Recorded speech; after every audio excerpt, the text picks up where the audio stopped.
Hello बच्चों, चलिए प्रश्न को समझते हैं। मेलस का नियम लिखिए। हमें मेलस का नियम बताना है कि क्या होता है जब किसी अध्रुवित प्रकाश जिसकी संचरण की दिशा के लंबवत सभी दिशाओं में इस प्रकार से कंपन होते हैं। अध्रुवित प्रकाश अध्रुवित प्रकाश कहलाता है जिसकी त्रिज्या आई जिसकी तीव्रता आई नॉट है। इस अध्रुवित प्रकाश को किसी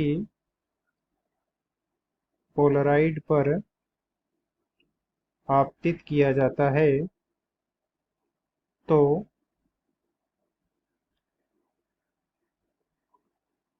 अध्रुवित प्रकाश समतल ध्रुवित प्रकाश में परिवर्तित हो जाता है तथा इस समतल ध्रुवित प्रकाश की तीव्रता आपतित प्रकाश की तीव्रता की आधी हो जाती है। यह है समतल ध्रुवित प्रकाश। यह है पोलराइड। जब इस समतल ध्रुवित प्रकाश को किसी विश्लेषक जिसकी अक्ष पोलराइड की अक्ष से पोलराइड की ध्रुवण अक्ष से थीटा कोण पर घूमी हुई है, इस दूसरे पोलराइड को विश्लेषक कहते हैं।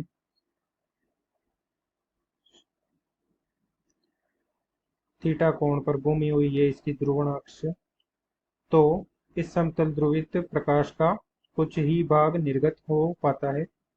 जो भी समतल ध्रुवित प्रकाश ही प्राप्त होता है, ये भी समतल ध्रुवित प्रकाश ही होता है, परंतु इसकी तीव्रता आपतित प्रकाश की तीव्रता की कोस थीटा के वर्ग के गुना प्राप्त होती है,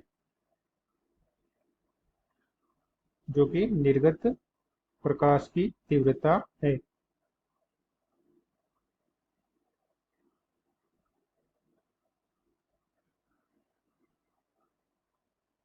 अतः हम इससे नियम को, जो कि मेलस का नियम कहलाता है, इसे हम भाषा में के रूप में लिख सकते हैं कि मेलस का नियम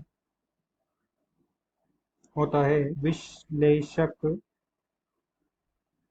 विश्लेषक से पारगमित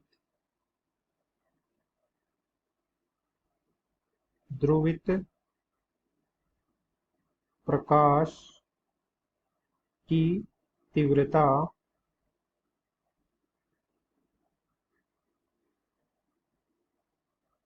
ध्रुवक एवं विश्लेषक के पारगमन तलों के बीच के कोण की कोज्या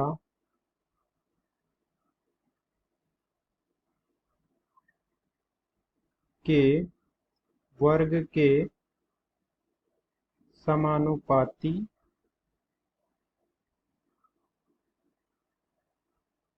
होती है। अर्थात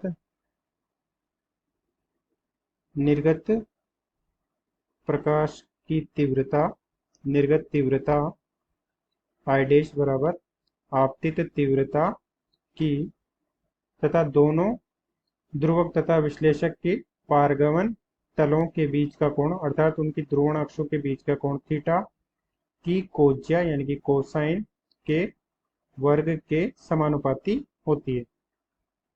अर्थात इसे समानुपाती के रूप में I डैश समानुपाती होगी कोस थीटा के वर्ग की, जो कि मेलस का नियम है। अतः दिए गए प्रश्न को हमने हल कर दिया है। आशा करते हैं आपको समझ में आया होगा। धन्यवाद।